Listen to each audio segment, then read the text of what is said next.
Hello Chetan గారు. Hello madam. ఈ రోజుల్లో ఎవరిని అడిగినా కూడా చక్కగా చాలా సగౌరవంగా చెప్పుకునే మాట ఏంటంటే, నేను 50 ఏళ్ళు, 60 ఏళ్ళు సాధించలేనిది 20 ఏళ్ళలోనే సాధించాను అని. అవే మోకాళ్ళ నొప్పులు. వెరీ కామన్ అయిపోయిందండి మోకాళ్ళ నొప్పులు.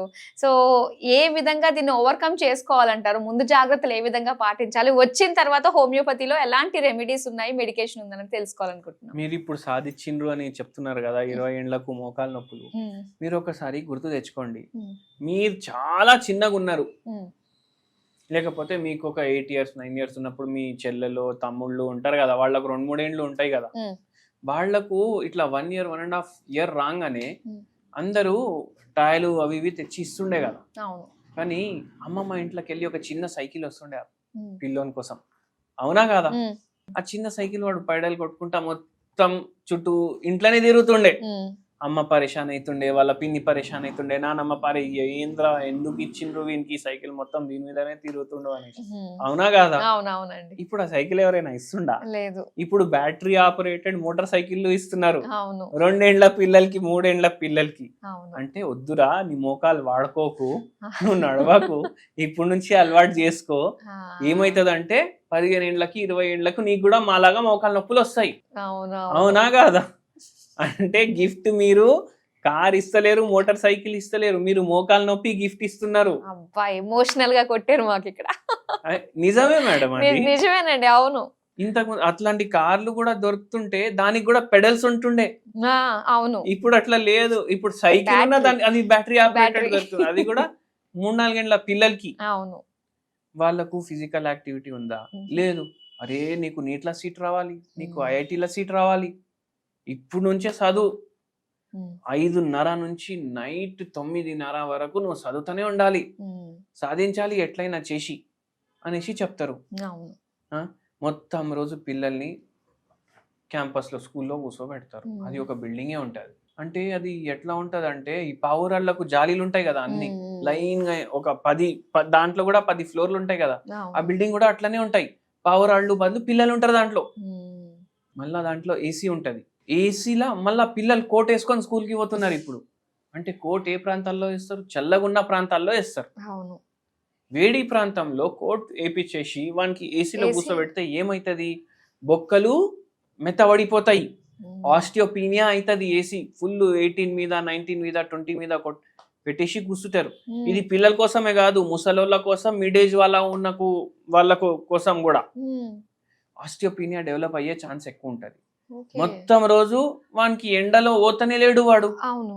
విటమిన్ డి తగ్గిపోతుంది కదా, హ్మ్. ఆస్టియోపీనియా అవుతుంది, ఆస్టియోపోరోసిస్ అవుతాయి, ఆస్టియోఫైట్స్ ఫామ్ అవుతాయి, ఆస్టియోఆర్థరైటిస్ అవుతుంది. హ్మ్. అందుకే ఆ యంగ్ ఏజ్ వాళ్ళకి కాదు, ముసలోళ్ళకి కూడా చాలా తొందరగా.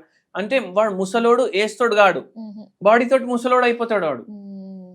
ఏసీ ఏం అవసరం మీకు చెప్పండి? చలికాలంలో బయట టెంపరేచర్ 21 ఉంటుంది, హ్మ్. ఇంట్లో మనం 22 పెట్టుకొని కూర్చుంటాం, అవునా కదా? అవును. ఏం లాభం చెప్పండి మీరు? అరే హ్మ్. లేదు పొల్యూషన్ వస్తుంది, మొత్తం కిటికీలు బంద్ చేయి, అన్ని బంద్ చేయి, వెంటిలేషనే ఉండదు. హ్మ్. అదే బయటికి పోయిన గాలే మళ్ళీ పీల్చుకుంటా కూర్చుంటాం, హ్మ్. ఏమవుతుంది? ఆటోమేటికలీ బోన్స్కి ఎఫెక్ట్ అవుతుంది. అవును. ఇప్పుడు డెలివరీలు అవుతాయి కదా, హ్మ్. నార్మల్ డెలివరీ ఒకటి ఉంటుంది, హ్మ్. సిజేరియన్ ఒకటి ఉంటుంది. అవును. నార్మల్ డెలివరీ హ్మ్. మొత్తం దేశంలో అన్నిటికన్నా తక్కువ ఏదైనా రాష్ట్రంలో అవుతున్నాయంటే మన రాష్ట్రంలోనే అవుతుంది. ఓకే. చాలా తక్కువ. మళ్ళీ అది సిజేరియన్ చేపించుకుంటారు. హ్మ్. సిజేరియన్ చేపించుకున్నాక మళ్ళా వాళ్ళకు తర్వాత ఏంది పరేషాని, హ్మ్. ఏదో ఒకటి ఎపిడ్యూరల్ వల్ల ఒక్కొక్కసారి నడుము భాగంలో కూడా నొప్పి స్టార్ట్ అవుతుంది. అవును. అవును. వాళ్ళకు మళ్ళా హ్మ్. ఫిజికల్ యాక్టివిటీ కొందరికి ప్రాబ్లం అవుతుంది. సిజేరియన్ వల్ల జనరల్గా ఏం ప్రాబ్లం కాదు, హుహు. కానీ చాలా తక్కువ కేసుల్లో అది కూడా ఆస్టియో ఆర్థరైటిస్ లాగా ఫ్యూచర్లో అవ్వచ్చు. హుహు. మళ్ళీ ఫైబ్రాయిడ్ అయ్యే ఛాన్సులు ఎక్కువ అయిపోతాయి వీళ్ళకు. ఓకే. గర్భసంచిలో ఫైబ్రాయిడ్ అయ్యే ఛాన్సులు ఎక్కువ అయిపోతాయి. ఓకే. ఫైబ్రాయిడ్ అయితే వాళ్ళు చాలా మంది గర్భసంచిని తీపించుకుంటారు. హ్మ్. గర్భసంచి తీపిస్తే ఏమొస్తుంది? మళ్ళీ ఆస్టియోఆర్థరైటిస్ అయ్యే ఛాన్సెస్ పెరిగిపోతాయి కదా. ఓకే. అట్లా కూడా చాలా మందికి అవుతుంది. ఇప్పుడు ఒక పేషెంట్ వచ్చారు, హ్మ్. 48 ఏండ్లు పేషెంట్కి, ఫీమేల్ పేషెంట్. హుహు. వాళ్ళ ఆయన చనిపోయి 4 ఏండ్లు అవుతుంది. ఓకే. ఎట్లా అంటే క్యాన్సర్ వచ్చి చనిపోయారు. పిల్లలేమో 2 కూతుర్లు పెళ్ళిళ్ళు అయిపోయినాయి, బయట సెటిల్. హ్మ్. ఒక ఆమె ఆస్ట్రేలియా, ఒక ఆమె యుఎస్. హ్మ్. ఇప్పుడు నేను ఒంటరిగా ఉంటున్నా, నలుగురు పని చేసేవాళ్ళు మా ఇంట్లో, నలుగురు పని చేసేవాళ్ళు మా ఇంట్లో, కానీ ఎవరు మాట్లాడుకోవడానికి లేరు. నేను ఎప్పుడు నా జీవితంలో ఎంచుకోలేదు నేను వేరే వాని మీద ఆధారపడతా అనేసి, మోకాలు ఇట్లా పోయినాయి అనేసి. స్ట్రెస్ ఏముండే, వాళ్ళ ఆయనకు అట్లా ప్రాబ్లం అయింది, ఆయన చనిపోయిన తర్వాత ఈమెకి ప్రాబ్లంలు స్టార్ట్ అయినాయి. ఓకే. ఈడికెళ్ళి కిందికి పోవడానికి కూడా మనం లిఫ్ట్ వాడతాం, కానీ లిఫ్ట్ లేకపోతే మనకు ఆ కాన్ఫిడెన్స్ ఉంటది, నేను మెట్లు దిగేసి వెళ్ళిపోతా అనేసి. అవును. అంటే ఏం పని చేసినా మనం సెల్ఫ్ గా చేసుకుంటాం, ఆ సెల్ఫ్ గా మనకు పని చేసుకోలేకపోతాం అనేసి మనం ఎప్పుడు ఊహించుకోము. అవును. ఆ పరిస్థితి వస్తే మన ఈగో బ్రేక్ అయిపోయినట్టు అయిపోతుంది. ఈ పేషెంట్ కి కూడా అట్లనే, నేను ఎప్పుడు ఊహించుకోలేదు నా పరిస్థితి ఇట్లా అవుతుందని. ఇప్పుడు నాకు బతకాలని లేదు, ఇంకోని మీద ఆధారపడే లేదు. ఇప్పుడు ఏంది, వంటకి ఒకడు, అంత ఇల్లు సాఫ్ చేయడానికి ఒకడు, ఎవరి కోసం సాఫ్ చేయాలి, ఎవరు వస్తుండు, ఎవరు ఉంటుండు, ఎవరు చూస్తుండు, అవునా కాదా? ఇవన్నీ నేను చేసుకోవాల్సిన పనులు. ఇప్పుడు రేపేమవుతుంది, నాకు కూడా సాఫ్ చేసేటోనికి ఒక మనిషి అవసరం పడతాడు, దానికైనా ముందు నేను చచ్చిపోవాలి అనిపిస్తుంది. అలాగా అట్లా అనిపిస్తుంది. మేడం, మనం మందులు ఇచ్చినాము, మోకాలు నొప్పులు ఇంకా గ్రేడ్ 3 ఆస్టియోఆర్థరైటిస్ ఉండే వాళ్ళకు ఏమన్నారు, ఎప్పుడో ఒకసారి మీరు ఆపరేషన్ చేయించుకోవాలి. ఎప్పుడు చేయించుకుంటారు మీరు ఆలోచించుకోండి, ఒక 2 ఏళ్లకు 3 ఏళ్లకు మీ ఇష్టం, ఇప్పుడు నడుస్తుంది పని నడిపియండి. మనం చెప్పినాం సరే 2 ఏళ్ళు టైం ఉంది కదా, అప్పుడు వరకు హోమియోపతి వాడండి. 2 ఏళ్ళు ఏంది, 1 year లోనే మోకాలు నొప్పులు తగ్గిపోయినాయి పేషెంట్. ఈ రోజు వరకు ఆపరేషనే చేయించుకోలేదు. చాలా బాగుంది. అట్లా ఉంటది.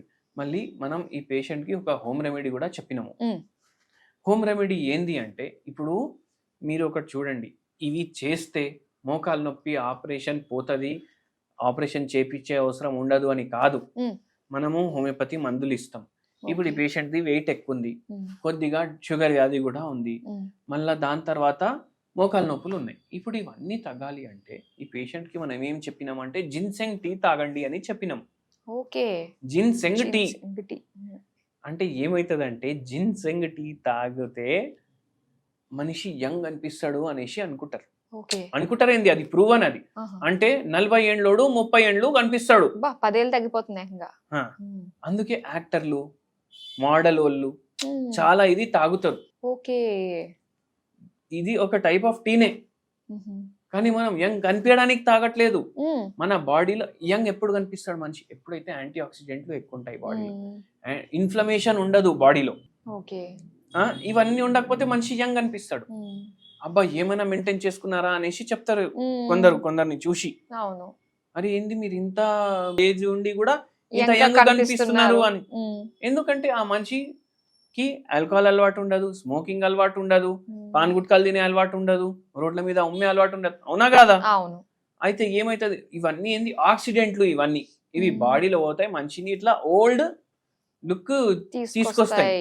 అదే మనం యాంటీ ఆక్సిడెంట్లు పెంచుకుంటే అట్లాంటి ఒక దాంట్లో జిన్సెంగ్ మోకాలు నొప్పులు కూడా కొద్దిగా కంట్రోల్ చేయడానికి హెల్ప్ చేస్తుంది. డైలీ ఒక కప్పు తీసుకోండి, మంచిగా మీకు ఇది ఉంటుంది జర. ఓకే, బాగుందండి. సో ఇందులో మనకి 2 రకాలుగా కవర్ చేశారు. యంగ్ గా కనిపించడానికి జిన్సెంగ్ టీ అండి, దాంతోపాటు మోకాలు నొప్పులు కాస్త కంట్రోల్లో ఉండడానికి కూడా తాగొచ్చు అని. సో చాలా మంచి ఇన్ఫర్మేషన్ మాకు ఇచ్చినందుకు థ్యాంక్ యూ సో మచ్ అండి.